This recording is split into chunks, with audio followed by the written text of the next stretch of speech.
उत्तर प्रदेश के जनपद मेरठ में मंडलायुक्त भानुचंद्र गोस्वामी ने सोमवार को कलेक्ट्रेट का वार्षिक निरीक्षण किया। निरीक्षण के दौरान जिलाधिकारी डॉक्टर वी के सिंह के नेतृत्व में कलेक्ट्रेट परिसर में की गई प्रशासनिक व्यवस्थाओं, साफ सफाई तथा फाइलों के सुव्यवस्थित रखरखाव को देखकर मंडलायुक्त संतुष्ट नजर आए। कलेक्ट्रेट आगमन पर जिलाधिकारी ने उन्हें पौधा भेंट कर स्वागत किया। इसके पश्चात मंडलायुक्त ने विभिन्न पटलों का गहन निरीक्षण किया।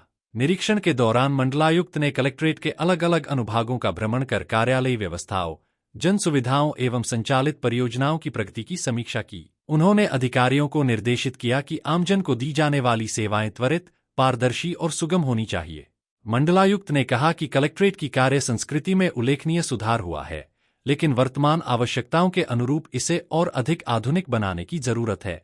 निरीक्षण के दौरान जिन पटलों पर मामूली कमियां पाई गईं, उन्हें शीघ्र दुरुस्त करने के निर्देश दिए गए। साथ ही साफ सफाई, रखरखाव और मरम्मत कार्यों पर विशेष ध्यान देने के लिए कहा गया। आम जनता से जुड़े मामलों पर जोर देते हुए मंडलायुक्त ने नकल जारी करने की प्रक्रिया को तेज करने के निर्देश दिए, ताकि लोगों को अनावश्यक रूप से बार बार कार्यालय के चक्कर न लगाने पड़े। उन्होंने वरासत, उत्तराधिकार के मामलों का प्राथमिकता के आधार पर निस्तारण करने और शिकायतों के समाधान के लिए प्रभावी मॉनिटरिंग सिस्टम विकसित करने के निर्देश भी दिए। इसके साथ ही सरकारी राजस्व की वसूली के लिए आरसी, रिकवरी सर्टिफिकेट जारी करने की प्रक्रिया को और अधिक सुव्यवस्थित बनाने पर बल दिया गया। निरीक्षण के उपरांत मंडलायुक्त भानुचंद्र गोस्वामी ने जिलाधिकारी एवं उनकी टीम द्वारा किए गए कार्यों को संतोषजनक बताते हुए सराहना की। वहीं जिलाधिकारी डॉक्टर वी के सिंह ने आश्वासन दिया कि निरीक्षण के दौरान दिए गए सभी निर्देशों का 100% अनुपालन सुनिश्चित किया जाएगा।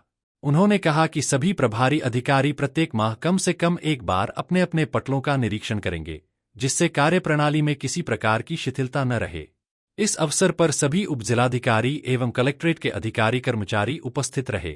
इस संबंध में मंडलायुक्त भानुचंद्र गोस्वामी ने ब्रज दर्पण न्यूज नेटवर्क को विस्तृत जानकारी दी। निरीक्षण में विभिन्न पटलों की बहुत गहनता से निरीक्षण किया गया। इसमें सामान्यतः ये पाया गया कि एसओपी का कमोबेश उसका पालन किया जा रहा है और कलेक्ट्रेट की पूरी टीम ने काफ़ी मनोयोग से इस निरीक्षण की पूरी तैयारी की थी। कुछ जगहों पे कुछ फॉर्मेट्स आज के ज़माने के हिसाब से उनको संशोधित किए जाने के हेतु उसके निर्देश दिए गए, ताकि एक निगाह में उस पूरे पटल की कार्रवाई को देखा जा सके कि वहाँ क्या कार्रवाई हो रही है। जो प्रभारी अधिकारी हैं, जो सह प्रभारी अधिकारी हैं, उनको भी ये निर्देशित किया गया है कि वो 1 महीने में कम से कम एक बार अपने पटलों को जरूर देख लें कि उनकी कारगुजारी क्या है। विभिन्न पटलों पर जो संदर्भ की पेंडेंसी की क्या स्थिति है और जो शिकायतें अगर प्राप्त हो रही हैं उनकी क्या स्थिति है, उनकी ट्रैकिंग, उनकी क्या स्थिति है, इसको देखा जाना बहुत आवश्यक है। खास करके कुछ जगहों पर नगर निकायों की जहाँ शिकायतें प्राप्त हो रही हैं उन पर बहुत लंबे समय तक वो पेंडिंग न रहे, उसमें कार्रवाई, समुचित कार्रवाई हो जाए और केवल पत्रावली जो है प्रचलन में रहते हुए 1.5-2 साल न निकल जाए।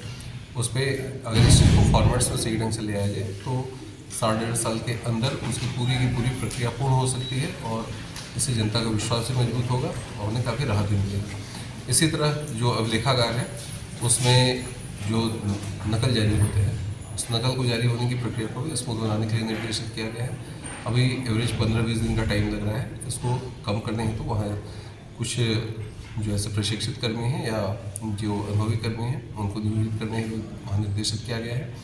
साथ में जितने भी ट्रेसिंग वगैरह के काम हैं उसमें ट्रेसर्स वगैरह को बढ़ाया जाए, इसे तो निर्देशित किया गया है। जो हम लोगों के शस्त्र लिपिक हैं उनको भी निर्देशित किया गया है कि जितने भी विरासत के मामले आ रहे हैं वो किसी भी हाल में पेंडिंग नहीं रहने चाहिए और रिपोर्ट लगने से पहले एक बार स्क्रीनिंग कर ली जाए कि चेकलिस्ट के आधार पर अगर कोई विरासत प्राप्त करने का वहाँ पर अधिकारी है तो ऐसी दशा में उसकी उपयुक्तता देखने के उपरांत उसकी रिपोर्ट तत्काल संबंधित को लगाने हेतु भेज दिया जाए और उसको उसकी ट्रैकिंग करके 15-20 दिन के अंदर उसकी रिपोर्ट मंगवाकर यथाशीघ्र उसकी विरासत दर्ज भी कर ली जाए। और अगर कोई नहीं है, अगर वो उसके लिए पात्र ही नहीं है तो उसकी पात्रता का पहले ही परीक्षण कर दिया जाए। इससे व्यक्ति अनावश्यक परेशानी और विभिन्न जगहों पर रिपोर्ट लगवाने की परेशानी से बच जाएगा।